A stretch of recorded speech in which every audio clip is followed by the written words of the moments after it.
Wrestling fans, thanks for clicking today's JARRETT Rose report. Hope everybody's had a great week.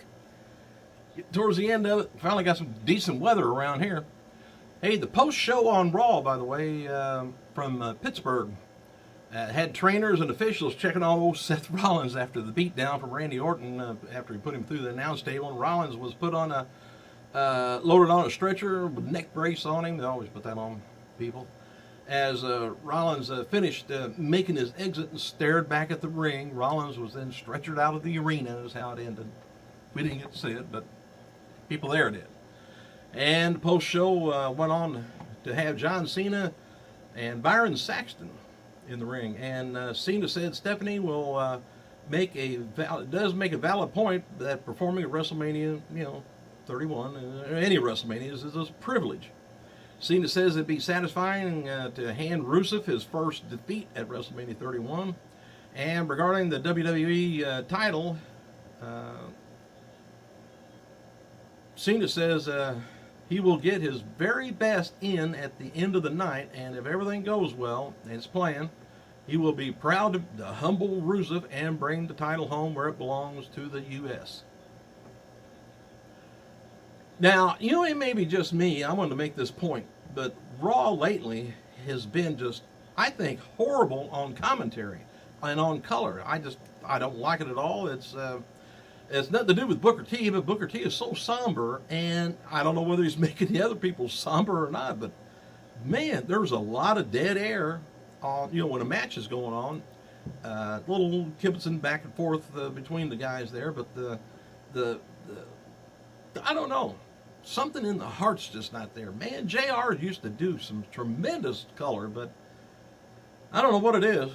But and have you noticed Heyman looks like he's getting bigger and bigger? He must be getting paid good, eating good too. And one of the topics discussed on Monday's Raw backstage meetings was letting talent know if they have any problems going on. They should let WWE officials, instead of making a big issue out of it online or somewhere. Just get a hold of them back there. They'll try and work some stuff out, whatever it is. And regarding Sting's promo at Monday's Raw, it was his voice used, but it says it was altered. The promo was inspired by the Black Scorpion back in it looked like it was 1990 on WCW gimmick. The character was played by several wrestlers that feuded with Sting, but I don't even think it sounded. You know who it sounded like to me? It was Kevin Nash's voice. Anyway, Inside Edition has released a new WWE poster book this month, and just in time for WrestleMania 31. And the book will contain about 40 removable WWE posters, and is going to be selling for like $25.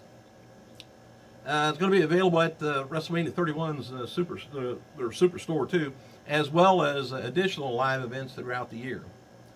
And for those who missed it, the Wolves defeated Revolution to become TNA's tag team champion on last Friday's Raw. This is their third reign in TNA. Also on Friday's show, Kurt Angle became #1 contender by defeating Eric Young and Bobby Roode, and Angle will get a shot at TNA World Heavyweight Champion Bobby Lashley on March 30th. Samoa Joe's last Impact Wrestling was with that just aired. Will air. It's already been done, but anyway, it's going to be airing on March 20th show. He will face Austin Aries, and that's tapings that was done in London back in January, I guess. And Ultimate Warrior's wife, Dana, wrote the following on Facebook about Connor Crusher Melsnick receiving the first ever Warrior Award at the 2015 Hall of Fame ceremony. It says, "Warriors love Crushers." That's what she says. And the girls and I are truly overwhelmed and honored that the WWE created a Warrior Award. My heart burst with technicolor joy that the Warriors such as Connor will be inaugural inductee. His passion and vibrance in the way he tackled life as a testament to the Warrior spirit. It is not how big the body or how long life you live. It's all about the living of days that you are given, and those days touch others around you. Whew, get through this. Connor was a glorious example of impact and little warriors can have in this world. I have no doubt when Connor reaches heaven, my husband shook the ropes to welcome him, and I could not be more honored to help induct Connor the Crusher into the class of 2015 Hall of Fame. Said, at this moment I will treasure forever. These are things that make me glad to be alive. This is why I believe always. And she got XO Dana. That's a good letter. Steve Austin is going to be appearing on AXS TV Inside MMA this weekend to talk about UFC 185. I don't know what channel that is. I sure don't get it. And as seen on Monday's Raw from Pittsburgh, Lillian Garcia had a slip up and announced Big Show as just being 4 feet tall. She says, well, I had to add to my blooper reel. And WCW original Pitbull Gary Wolf turns 48 years old. NXT trainer Bobby Brookside turns 49. And Eden worked the other nights, I think about Tuesday's TV taping in Detroit with the flu.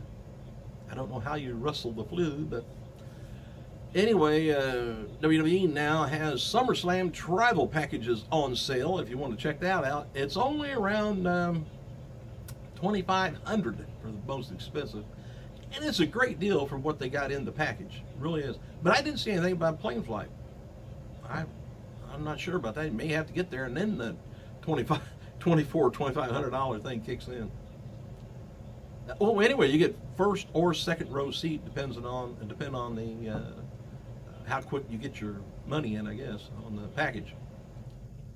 And you get to take home the chair and all that stuff. Anyway, WWE DVD News has revealed some of the matches that's going to be on It's Good to Be the King, Jerry Lawler story, DVD and Blu-ray. It comes out May 19th.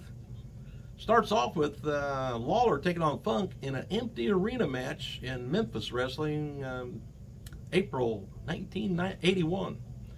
Then Eddie Gilbert and Jerry Lawler in Pro Wrestling USA in 84. Lawler taking on Kurt Hennig in 88. That was in AWA. Lawler taking on Kerry Von Erich in AWA and WCCW Unification match in 88. Lawler taking on Undertaker in a casket match 1994. I think that was just a live event. And Lawler and Nova taking on Cena and Sean O'Hare in OVW in 2002. Lawler taking on The Miz in the TLC match in Raw 2010. Lawler taking on Michael Cole, WrestleMania 27. And after Raw birthday celebration, October 29th, 2010. All right. Noted last night that Sheamus and Undertaker are going to be kept off of TV until WrestleMania 31. Just the feeling keeping Taker off TV will make fans just salivate. What? Let's see. Salivate. There you go. Want to see him. And then buy the ticket, buy the pay-per-view, or watch it. Salivate. So anyway, we noted also before that there was a meeting before Raw in Pittsburgh and see if the talent had any issues. And they made a big deal out of this because they don't want stuff going on the internet, like the Bill DeMott thing. But Bill DeMott, in the recent controversies and development in NXT, wasn't brought up at this meeting though.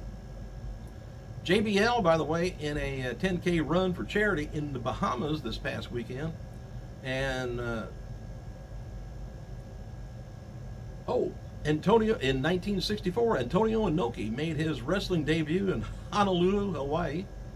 Happy birthday to Johnny Fairplay, 41. Tag team ECW champion Pitbull #1, Gary Wolf, 48 years old, and Hall of Famer Abdullah the Butcher, 74. And let's see. In 1993, former WWF Tag Team Champion Dino Bravo, real name Adolfo Riscano, was shot dead at the age of 44 years old. Big long story on that. Now for today's news, Shawn Michaels appeared on the 700 Club this week promoting his book Wrestling for My Life. Michaels noted that he takes care of himself these days, but his back, his knees, and shoulders are sore. HBK noted that he will eventually have to get both knees and his left shoulder replaced. Come on. Well, guess who woke up? Yeah, I know it. I know it. Sit down here. And regarding the contract issues that came up between Vince and man. Yes. Anyway, the contract issues that came up between Vince and Lesnar, neither one of them want to budge. So with that going on, nobody has budged. And it wouldn't hurt either one of them to budge just a little. Sit down here. But that's where the sticking point is. They're just both bullheaded. All right, WWE officials are looking at adding several talent from the Ring of Honor. And WWE officials reportedly waiting on the contracts of key talent to expire so they can begin negotiating.